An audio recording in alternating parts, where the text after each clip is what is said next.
Michel Marie, des dealers proposent de la drogue à 2 policiers en civil. C'est incroyable, ça. Ouais, ils ont pas... Ça s'est mal passé. Mauvaise pioche, comme on dit. Mauvaise pioche, comme on dit. Ils sont tapés à la mauvaise porte. Ils étaient au mauvais endroit, au mauvais moment. Donc effectivement, 2 policiers en civil étaient dans un bar rue de la Préfecture à Nice, c'est dans le Vieux-Nice, en plus à 2 pas du palais de justice. 2 pas du palais de justice. Et ils sont avec 2 copines qui sont policières également. Ils sortent du bar et ils sont, les 2 policiers sont interpellés par un individu qui leur propose d'acheter du cannabis. De la schnouf. De la schnouf.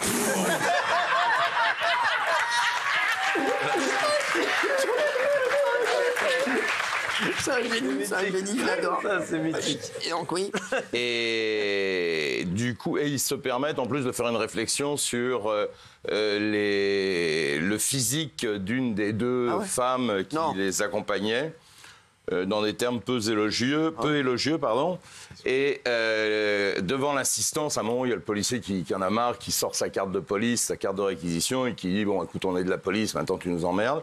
Ouais. Et là, finalement, on se dit que la peur a changé de camp. C'est un peu le cas, parce que le dealer, au lieu de partir en courant en disant, je suis tombé sur 2 flics, ce qui aurait été assez logique, va chercher ses copains, revient avec une horde sauvage, ils sont 7 ou 8, et là, ils vont ruiner de coups les 2 policiers. On a une vidéo où on les voit au sol en train de se faire piétiner, des coups de pied dans la tête et pas que dans la tête.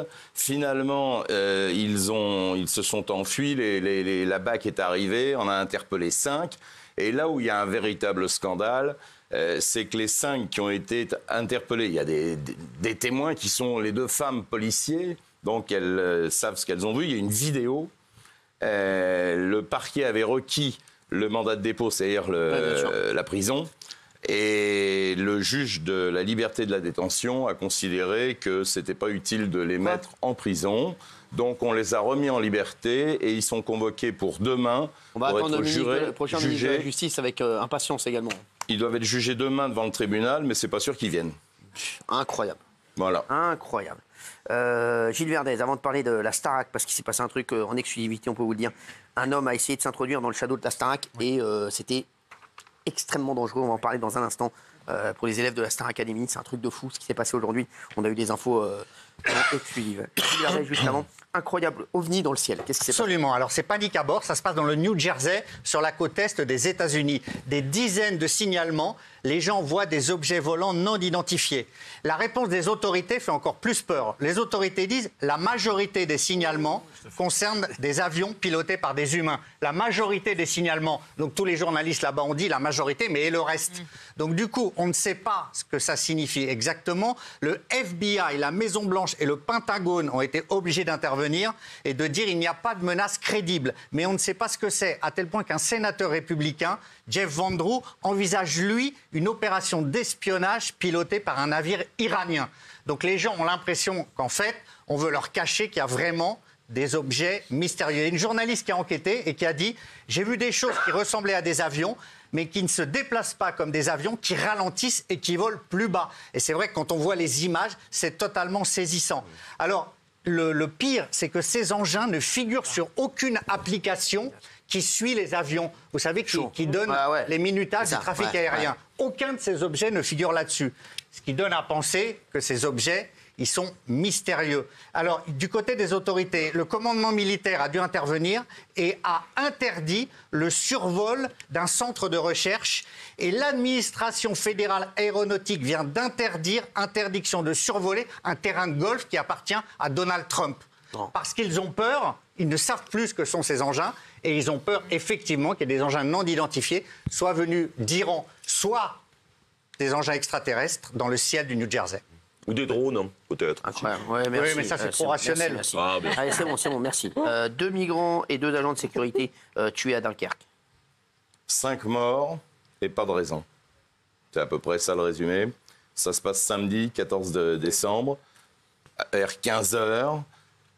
Un homme, Paul, est avec sa femme, il est chez lui, il est chef d'entreprise. Il est avec sa femme et ses enfants, il est chez lui et arrive à ce moment-là dans la cour de son domicile un véhicule qui fait du bruit, les pneus crissent sur les graviers. Il sort pour voir ce qui se passe.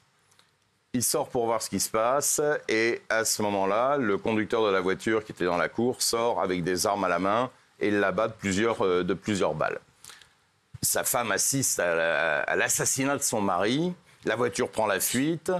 Et il va commettre encore 4 autres crimes. Il va s'en prendre... Oui, il y en a 5 en tout. Il a tué 5 personnes avant de se constituer prisonnier. Il s'en prend à 2 gardes de la sécurité, 2 agents de la sécurité portuaire de Dunkerque, du port de Dunkerque, qui étaient en patrouille. Et il les fusille à peu près de la même façon. Et enfin, il va s'en prendre à 2 migrants qui étaient dans un camp à Loun plage. Qu'il va également tuer. Là, on ne voit pas forcément de lien avec les 2 dernières victimes. En revanche, la première victime, celle qui est assassinée dans sa cour, était son ancien employeur, il avait été licencié. Et les 2 agents de sécurité, il avait eu l'occasion de travailler avec eux. Il s'est donc constitué prisonnier, pas sûr qu'il jouisse de toutes ses facultés mentales. Et il est évidemment incarcéré. Il a été incarcéré à la suite de ces 5 crimes. Merci. Gilbert Montagnier. Ah oui. Excusez-moi de vous avoir réveillé. Non, je pensais justement à ça, parce que c'est un succès de 1983. Mais c'est quoi l'histoire? On va s'aimer. Vous voulez qu'on va demander à Gilles Verdez l'histoire d'abord? Il vient d'être condamné pour plagiat avec Didier Barbelivien à propos du tube « On va s'aimer ». Et ils ont été condamnés à 30 000 € de dommages et intérêts.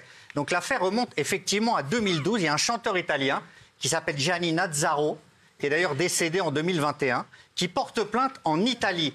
Il accuse les 2 auteurs de la chanson d'avoir plagié son tube à lui, qui s'appelle « Une fille de France ».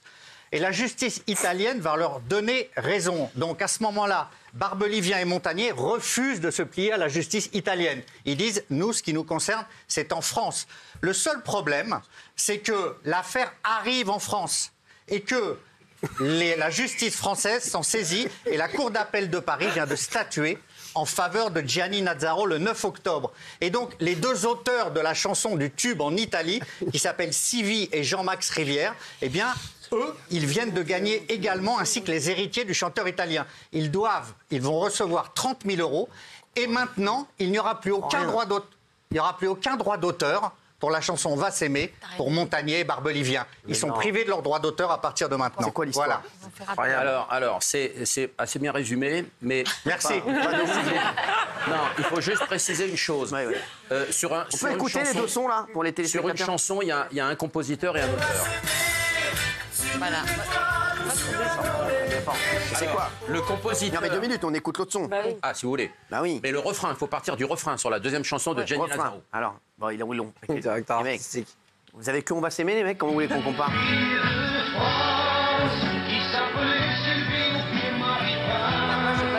Ça n'a rien à voir.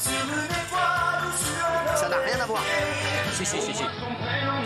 Ah ouais, quand même. Quand même, là oui. Là oui. C'est bon. Un plagiat, ce qu'il faut marge, expliquer, à la marge. un plagiat, c'est très subtil. D'abord, il n'y a pas de règle pour déterminer un plagiat. C'est-à-dire c'est quand 2 chansons se ressemblent par les notes ou par les mesures. Et aujourd'hui, on passe ces chansons dans une application, et s'il y a 15% de notes qui se ressemblent ou de mesures, on considère qu'il y a plagiat. Donc ça, c'est très important de le préciser. Alors, il faut rappeler que Gilbert Montagnier est compositeur. C'est lui qui a fait la musique de On va s'aimer. Et Barbelivien a fait le texte. Mais pour la première chanson qui datait de 1976, celle dont parlait Gilles, de Gianni Nazzaro, qui a fait une petite carrière en France quand même, avec Romain, Romanella, enfin tout ça. Il a fait du parfum aussi. Non. Et en fait, c'est Barbelivien qui a fait les paroles de la chanson de 1967, Gianni Nazzaro, et qui a fait aussi les paroles de On va s'aimer. C'est-à-dire qu'il a travaillé sur les 2. C'est fort. Et lui ne s'est jamais rendu compte. Et il est de bonne foi. Ça s'appelle un plagiat bonne coïncidence fortuite. C'est-à-dire que ça n'a pas été volontaire. Je comprends, c'est coïncidence fortuite. Un talentueux comme Barbelivien. Bien sûr, il est incroyable, Didier Barbelivien. Je l'embrasse. Et Montagnier, ils ne vont pas les voler des musiques. Bon. C'est deux génies. Mais il n'y a que 7 notes en musique. Donc il peut y avoir parfois des coïncidences comme ça qui arrivent. C'est important de le dire. Non, mais c'est bon, vous poserez des questions dans votre émission de demain. On n'est pas là pour poser des questions à personne. Merci. C'est un bonbon, ce mec. Oui, allez, on va parler.